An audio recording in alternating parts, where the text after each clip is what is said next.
Hello friends, जय माता दी। कैसे हैं आप सब दोस्तों। रक्षाबंधन का दिन आने वाला है और इसका इंतज़ार हर भाई और हर बहन को होता है। भाई बहन के प्रेम की, नोक झोंक की, तोहफे की, मिठाई की, ना जाने क्या क्या एक पावन सा पर्व है। ये राखियाँ कभी सरहद के पार तक जाती है तो कभी घरों की दहलीज पर बहनें ससुराल से प्रेम भरी डोरियाँ लेकर के आती है। एक कच्चा सा रेशम का धागा जो जाने कितने पक्के वादे जन्मों तक लेकर जाता है। सावन आता है, प्रीत के धागों के बंधन में स्नेह का संसार उमड़ जाता है और सारे जग में सबसे सच्चा होता है भाई बहन का प्यार। नन्हे से भैया प्यारी सी बहना से राखी बंधवाता है, देता है वादा जन्मों तक साथ निभाने का। हर साल रक्षाबंधन का ये त्यौहार श्रावण माह की लास्ट डेट यानी पूर्णिमा तिथि को मनाया जाता है और फिर इस बार पूर्णिमा पर खिलेगा चांद इंद्रधनुषी रंगों के साथ। मेरी बहना आएगी सजीली राखी लेकर। बहुत ही भावनापूर्ण त्यौहार है और हर किसी की आंखें भीग सी जाती है। इस दिन बहनें बड़े प्यार से अपने भाई की कलाई पर राखी बांधती है और इस साल ये खूबसूरत सा पावन पर्व 22 अगस्त रविवार को है। तो कोई बहाना नहीं चलेगा, भाइयों को या बहनों को कि ऑफिस जाना है, आना पॉसिबल नहीं है। और इस साल रक्षाबंधन पर विशेष संयोग बन रहे हैं। बहुत ही शुभ मुहूर्त का निर्माण हो रहा है। धनदायी नक्षत्र यानी कि धनिष्ठा नक्षत्र का निर्माण हुआ है। साथ ही साथ शोभन योग बन रहा है, यानी अद्भुत संयोग है, अति उत्तम संयोग माना जाता है। सुबह 6:15 बजे से लेकर सुबह 10:30 बजे तक शोभन योग रहेगा और धनिष्ठा योग शाम को 7:40 तक रहेगा। इसलिए इस संयोग में रक्षाबंधन करना, मनाना भाई बहन दोनों के लिए बहुत ही शुभकारक और फलदायी होने वाला है। इस दिन आपको देवताओं की, ऋषियों की, पितरों का भी तर्पण करना चाहिए क्योंकि पूर्णिमा की तिथि है और इससे परिवार में सुख शांति समृद्धि बनती है। ज़्यादा नहीं भी कर सकें तो कोई बात नहीं, आप घर में सिर्फ सुबह जो भोजन बनाएंगे, सात्विक भोजन बनाकर एक थाली भोजन किसी गरीब को दीजिए, किसी ब्राह्मण को खिलाइए, ये भी बहुत अच्छा है। इस दिन ज़रूरी नहीं कि भाई बहन राखी बांधते हैं सिर्फ। कई बार होता है कि भाई बहन एक दूसरे से दूर है, पॉसिबल नहीं है, या आजकल छोटे छोटे परिवार होते हैं, किसी के भाई नहीं होते, बहन नहीं होते हैं, तो आप पुरोहितों से भी राखी बंधवा सकते हैं। या फिर आप किसी को बहन समान मानते हैं या भाई समान मानते हैं, उनसे भी आप राखी बंधवा सकते हैं। कहा जाता है कि जो भी पुरोहित अपने यजमानों की राखी बांधता है उन सब प्रकार से उसकी रक्षा की प्रार्थना करता है। इससे यजमान का कल्याण होता है। और अगर आपके कोई गुरु महात्मा हैं तो आप उनसे भी गुरु शिष्य की परंपरा का निर्वहन कर सकते हैं राखी बंधाते हुए। इससे आपसी प्रेम बढ़ता है। दोस्तों, इस दिन प्राणी नदियों, तीर्थों, जलाशयों आदि में पंचगव्य से स्नान अगर करता है तो वो भी बहुत लाभदायक होता है। इससे आपके सभी प्रकार के इष्ट कार्यों की सिद्धि होती है। जो लोग भी राखी बांधना चाहते हैं, इस बार बता दूं आपको, पूर्णिमा तिथि का प्रारंभ 21 अगस्त को शाम को 7 बजे होगा और पूर्णिमा तिथि की समाप्ति होगी 22 अगस्त को शाम को 5:31 पर। तो जो लोग भी राखी बांधना चाहते हैं, बेस्ट है सुबह 6:15 बजे से शाम को 5:30 बजे तक पूरा टाइम शुद्ध है। और बेस्ट अगर जानना चाहते हैं कौन सा मुहूर्त है तो दोपहर को 1:42 से लेकर शाम को 4:18 पर। इस बार अशुभ कही जाने वाले शनि देव की बहन भद्रा नहीं है क्योंकि भद्रा में राखी नहीं बनती, इसलिए शाम को 4:30 बजे पर राहु काल के आरंभ होने पर पहले दिन ही रक्षाबंधन का पर्व मनाया जा रहा है। दोस्तों, इस दिन चंद्रमा मंगल के नक्षत्र और कुंभ राशि में भी गोचर करेंगे और इसलिए ये जो दिन है, इस बार का जो रक्षाबंधन है, ये परम कल्याणकारी है। और इसमें आप कोई भी छोटे छोटे उपाय, विशेष रूप से आज मैं आपको बताऊंगी कि अपने भाई के घर में घुसने के पहले आपको उसके मुख्य दरवाजे पर एक छोटा सा उपाय कर देना है। तो आपके भाई के लिए भी ये लकी होगा और आपके लिए भी ज़बरदस्त लकी होगा। रक्षाबंधन कब प्रारंभ हुआ इसके विषय में कोई निश्चित कथा नहीं, लेकिन भविष्य पुराण में इसके बारे में एक बहुत सुंदर बात आती है कि सबसे पहले इंद्रदेव की पत्नी ने देवराज इंद्र को देवासुर संग्राम में असुरों पर विजय पाने के लिए मंत्र से सिद्ध करके रक्षा सूत्र बांधा था और इस सूत्र की शक्ति से देवराज युद्ध में विजयी हुए थे। कहा जाता है कि जब देवासुर संग्राम में देवताओं को पराजित होना पड़ा तब इंद्र और अन्य देवता दुखी और चिंतित होकर देवगुरु बृहस्पति के पास गए। इंद्र ने कहा, ना तो मैं यहाँ सुरक्षित हूँ, ना यहाँ से जा सकता हूँ। ऐसी दशा में मेरा युद्ध करना भी अनिवार्य है, जबकि हमारी लगातार हार हो रही है। और जब ये बात इंद्राणी ने यानी उनकी पत्नी ने सुनी, तब उसने कहा कि कल श्रावण माह के शुक्ल पक्ष की पूर्णिमा है। मैं विधि विधान से रक्षा सूत्र तैयार करूंगी, इसे आप ब्राह्मणों से बंधवा लेना और इससे आपकी विजय होगी। दूसरे दिन इंद्र ने विधि विधान से उस रक्षा सूत्र को धारण किया, जिसके प्रभाव से इसकी विजय हुई और तब से पर्व मनाया जाने लगा। इस बार मैं आपको बताऊंगी कैसे रक्षा सूत्र आप घर पे ही तैयार करके अपने जो भी भाई हैं, अपने हस्बैंड के लिए भी आप बना सकते हैं। ऐसा नहीं है आप बस खुद ना भी बांधे तो वो खुद से बांध सकते हैं। किसी भी छोटी बेटी हो, कोई बहन हो, कोई नेबर हो, कोई पुरोहित हो, किसी से भी आप उनको ये बंधवा दीजिए, ये भी बहुत लकी होता है। और कहा जाता है शिशुपाल के वध के समय सुदर्शन चक्र से जब भगवान श्री कृष्ण की उंगली कट गई थी, तब द्रौपदी ने भी अपनी साड़ी का आंचल फाड़कर श्री कृष्ण की उंगली पर बांध दिया था। इस दिन भी सावन पूर्णिमा की तिथि थी और श्री कृष्ण भगवान ने तब द्रौपदी को वचन दिया था कि समय आने पर आंचल के एक एक सूत का मैं आपका कर्ज उतारूंगा। वही चीज़ को लेते हुए जब द्रौपदी के चीर हरण का समय आया तो श्री कृष्ण ने अपने वचन को निभाया। भगवान श्री कृष्ण ने रक्षा सूत्र के विषय में युधिष्ठिर से भी कहा था कि रक्षाबंधन का त्यौहार अपनी सेना के साथ मनाओ, इससे पांडवों और उनकी सेना की रक्षा होगी और रक्षा सूत्र में अद्भुत शक्ति होती है।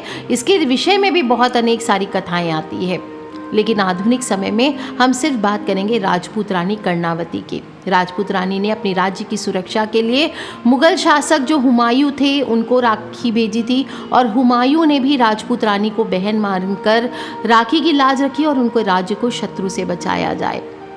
देखा जाए तो समस्त जो पर्व है इसका संबंध रक्षा से है, इसीलिए हम इसे रक्षा बंधन कहते हैं। जो भी आपकी रक्षा करने वाला है उसके प्रति आभार दर्शाने का दिन है और उसे आप रक्षा सूत्र बांध सकते हैं। कहा जाता है किसी पे अगर नज़र बांधा हो, किसी पे किसी ने कुछ किया धरा हो, खासकर भाइयों के ऊपर अगर किया हुआ है किसी ने कुछ, तो बहनों के हाथ से अगर आप राखी बंधवाते हैं तो आपकी सभी बाधाओं से रक्षा होती है। और जिन लोगों की बहनें नहीं है, मैं पहले भी बता चुकी, किसी भी मुंह बोली बहन से या किसी से राखी बंधवा सकते हैं आप, इससे भी शुभ फल की प्राप्ति होती है। कौन सी राखी बनवानी चाहिए? ज़्यादातर आजकल तो फैशन हो गया है, चांदी सोने की राखी बनाते हैं लोग, फैशनेबल राखियां बनती है, कुछ भी बेचा जा रहा है, लेकिन आपको देखना चाहिए, इस तरह की राखियां लेने से बचनी चाहिए। आगे मैं बताऊंगी कैसे रक्षा सूत्र आपको एक्चुअल तैयार करना है। इसके साथ साथ आप चाहें तो दूसरी राखियां बांधें अपने भाई को, लेकिन ध्यान रखें किसी भी प्रकार के अटपटे, अशुभ और ऐसे हल्क टाइप के, या बच्चों को भी बांधते हैं तो बुरे बुरे कार्टून्स के फ़ोटो या डरावने टाइप के या एग्रेसिव टाइप के कार्टून्स आदि के फ़ोटोज़ ना बांधें। रक्षाबंधन का दिन पूर्णिमा तिथि होती है, तो इस दिन सुबह जल्दी उठना चाहिए, स्नान करना चाहिए। सूर्य देव को हमेशा कहती हूँ 1 लोटा जल चढ़ाना चाहिए। पितृ तिथि है तो ऋषि मुनि पितृ गुरु इनके नाम का जल 1 लोटा आपको ध्यान करना चाहिए और चढ़ाना चाहिए। ओम सूर्याय नमः, ओम सर्वेभ्यो पितृभ्यो नमो नमः, ओम गुरुवे नमः, इस प्रकार से बोलते हुए अपने इष्ट का पूजन कीजिए। लड्डू गोपाल हो, हनुमान जी हो, दुर्गा माँ हो, भोलेनाथ हो, जिनको भी आप मानते हैं उनको थोड़ी राखी एक छोटी सी या कम से कम रेशम का एक धागा आप ज़रूर बांधिए। और सावन माह की पूर्णिमा की तिथि होती है तो लक्ष्मी नारायण की पूजा भी आप कर सकते हैं, इससे भी धन और आरोग्य में वृद्धि होती है। कनक धारा स्तोत्र का पाठ कीजिए, विष्णु सहस्त्र नाम का पाठ कीजिए, माता लक्ष्मी और भगवान विष्णु का आशीर्वाद मिलता है। आपके घर में लड्डू गोपाल है तो उनको भी राखी बांधिए। कुल के जो देवी देवता हैं उनको भी रक्षा सूत्र चढ़ाना चाहिए। इससे इनके इन सभी के आशीर्वाद से परिवार के सदस्यों के बीच आपसी प्रेम बना रहता है और तरक्की होती है। अब करना है आपको छोटा सा उपाय। आप थाल जो सजाएंगे राखी की अपने भाई को बांधने के लिए या जिसके लिए भी, तो आप इसके साथ साथ 2 छोटे छोटे ऊनी हो, सूती हो, रेशमी हो, कोई भी कपड़ा ले लीजिए, स्क्वायर बना लीजिए, छोटा सा 2 इंचेस का स्क्वायर टाइप का, और उसको लाल या पीले रंग का वस्त्र ले लीजिए और उसमें आपको थोड़ी सी सरसों डालनी है, थोड़ी सी केसर, थोड़ा चंदन, थोड़ा चावल और थोड़ी दुर्बा घास और सोने या चांदी का एक छोटा सा टुकड़ा या छोटा कॉइन हो आपके पास, कोई भी चीज़, छोटी सी चीज़ आप कुछ भी बांध करके उसमें रख करके उसको आप लाल धागे से टाइट से लपेट दीजिए और जैसे राखी बनाते हैं वैसी बना लीजिए। सिर्फ बांध करके उसको रख लीजिए और फिर इससे जो भी आप राखी की थाल सजाएंगे, जिसमें आप रोली, अक्षत, कुमकुम, धूप दीप, अपने भाई को मिठाई खिलाने के लिए नारियल, ये सभी चीज़ें आप रखेंगे, उसी प्लेट में इसको भी रख दीजिए और थोड़ा सा पूजन कर लीजिए इसका, कुमकुम आदि चढ़ा करके। इसके बाद वो अपने लेफ़्ट हैंड पे, जो बहनें हैं वो लेफ़्ट हैंड पे बांधेगी, और अगर भाई ये काम कर रहे हैं अपनी बहनों के लिए तो भाई अपने हाथ में एक पहले बांध लें। और जब बहनें भाई के घर जाएंगी तो उनके घर का जो मुख्य द्वार पर है उस पर प्रवेश करने से पहले आपको ये राखी उनके घर के मुख्य द्वार पे बांध देनी है, और इससे आपके भाई के, पूरे भाई के घर के, आपके मैके की सुरक्षा होती है। अगर आपके एक से अधिक भाई हैं तो आप एक से अधिक राखियाँ इस प्रकार से बना करके रेशम के धागे से, ये भी कर सकते कि एक से ज़्यादा आप राखियाँ बना करके इसे सिद्ध करके इस प्रकार से लेके जाइए, और अपने भाई के घर में प्रवेश करने से पहले आप इसे वहाँ पर मुख्य द्वार पर बांध दीजिए। अगर ऐसा लगता है कि मुख्य द्वार पर बांधना पॉसिबल नहीं है, अजीब मानेंगे, तो आप अपने भाई की कलाई पर भी इसको बांध सकते हैं। इससे एक तो आपके भाई के समस्त परिवार की रक्षा होगी, और उसके जीवन में अगर बाधाएं आ रही है, जो नौकरी नहीं मिल रही है, कोई काम धंधा नहीं बन रहा है, बिजनेस ठप पड़ा है, उसके पर्सनल लाइफ में प्रॉब्लम्स है, उसके जीवन में लगता है जैसे कोई किसी ने कुछ बांध दिया है, कुछ किया धरा है, उसके पति पत्नी के संबंध खराब हैं, या फिर उसके लड़ाई झगड़े होते हैं, कलेश होता है, सभी चीज़ों से आपके भाई के और उसके परिवार की रक्षा होती है। ध्यान रखें, जब भी राखी बांधें तो आपके भाई का मुख पूरब दिशा की ओर होना चाहिए, यानी कि आप पश्चिम में बैठ करके अपने भाई को राखी बांधेंगे। और तिलक के बाद भाई के माथे पर अक्षत ज़रूर लगाएं। तिलक करें, कौन सी उंगली से करेंगे? कुमकुम से आपको अपने भाई को अनामिका उंगली से तिलक करना चाहिए, और फिर थोड़ा सा चावल लगा दीजिए। फिर दाहिने हाथ की कलाई पर आपको रेशम की डोरी बांधनी चाहिए। दाहिने हाथ को ही शुभ माना गया है, और इस प्रकार से रक्षा सूत्र बांधने से ब्रह्मा, विष्णु, महेश, लक्ष्मी, माँ सरस्वती, माँ दुर्गा सभी का आशीर्वाद प्राप्त होता है। फिर मिठाई से भाई का मुंह मीठा कराएं और नारियल उसकी गोद में दे दें। और मंत्र जब आप राखी बांधेंगे तो आपको ज़रूर बोलना चाहिए, येन बद्धो बलि राजा दानवेंद्रो महाबल तेन त्वामनु बदनामी रक्षे माँ चल। इस प्रकार से आपको ये मंत्र उच्चारण करते हुए राखी बांधनी चाहिए। और जिस रक्षा डोर से महान शक्तिशाली दानव राजा बलि को बांधा गया था, उसी रक्षा बंधन से मैं तुम्हें बांधती हूँ, ये डोर तुम्हारी रक्षा करेगी। इस प्रकार से आपको ये मंत्र का अर्थ होता है, ये ज़रूर बोलना चाहिए। क्या बोलेंगे? येन बद्धो बलि राजा दानवेंद्रो महाबल तेन त्वामभि बदनामी रक्षे माँ चल।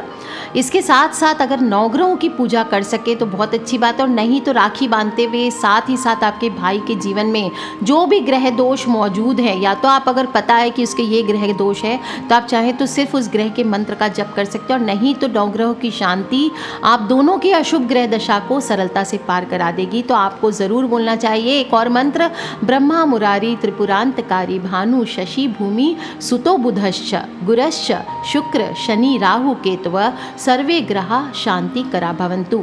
अगर नहीं भी आता है, आपको याद नहीं है, तो आप किसी पेपर पर लिख कर ले जाइए, और फिर वहाँ पर मज़ा, अच्छा भी माहौल होगा, अच्छा लगेगा, सभी को एक सात्विक सा माहौल होगा। सभी लोग बोल करके इस मंत्र को ज़रूर बोलें। और इस प्रकार से राखी बांधने के बाद भाई बहन को रक्षा का आशीर्वाद एवं उपहार देता है, धन देता है, जो भी इच्छा हो। आप उनको भी ग्रहों के अनुसार कुछ चीज़ें गिफ्ट कर सकते हैं अपनी बहनों को, उनकी राशि के अनुसार। और बहनें राखी बांधते समय भाई की लंबी उम्र और सुख और उन्नति की कामना करें।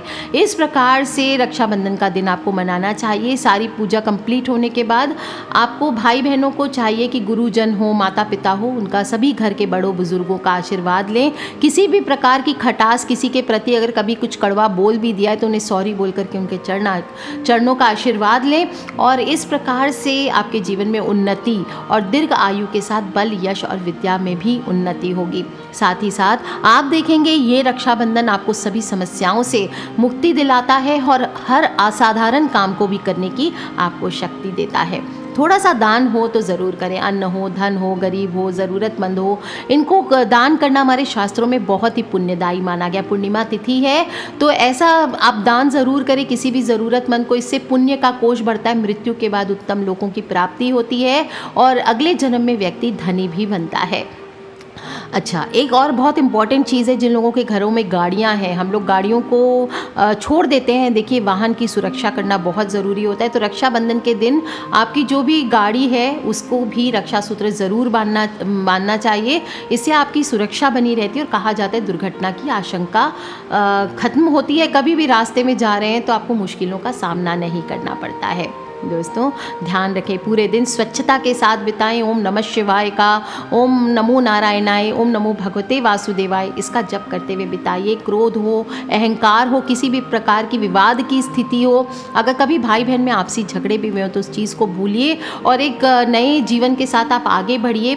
और ऐसा कोई काम ना करें जिससे लोगों को, आपके भाई बहनों को या परिवार को आपस में पीड़ा पहुँचे और नियम के विरुद्ध हो। इस प्रकार बहुत ही खुशी खुशी, हर्ष उल्लास के साथ, पूरी आस्था के साथ और श्रद्धा के साथ इसे एक सात्विक पर्व की तरह, एक पावन पर्व की तरह, और दिखावे के बजाय कोरोना का एक तो सेफ डिस्टेंसिंग का भी ध्यान रखना है आपको, ज़्यादा भीड़ भाड़ वाली जगह में नहीं इकट्ठा होना है, और साथ ही साथ बड़ी सात्विकता के साथ इस पर्व को मनाइए। दोस्तों, आप सभी को रक्षाबंधन की हार्दिक शुभकामनाएं।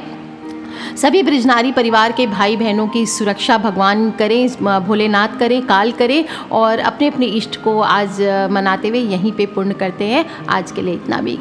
किसी भी तरह के क्वेश्चंस हो, प्रश्न हो रक्षाबंधन को लेकर के, तो आप मुझे वीडियो के नीचे लिख के ज़रूर पूछ लें। खिलखिलाते रहें, मुस्कुराते रहें, और मैंने बहुत ही प्यारा सा, खूबसूरत सा और सात्विक सा उपाय बताया है, आप करके देखिए दोस्तों इसको, और फिर देखिए कैसे आपकी लाइफ की दिशा बदलती है। इस बार रक्षाबंधन पर आपको ये छोटी सी राखी अपने हाथों से रक्षा सूत्र ज़रूर बना करके खुद को भी बांधना है। आप चाहें तो पूरे परिवार के लिए, अपने लिए भी तैयार कीजिए, और अपने भाई के परिवार के लिए भी प्यारी प्यारी छोटी छोटी सी रक्षाबंधन, और फिर देखिए दोस्तों कैसे सबके जीवन से कठिनाइयाँ कम होती है, सभी को उन्नति ज़रूर मिलती है और खूब सारा धन प्राप्त होता है। लक्ष्मी माता आपके घर पे स्थिर रहती है।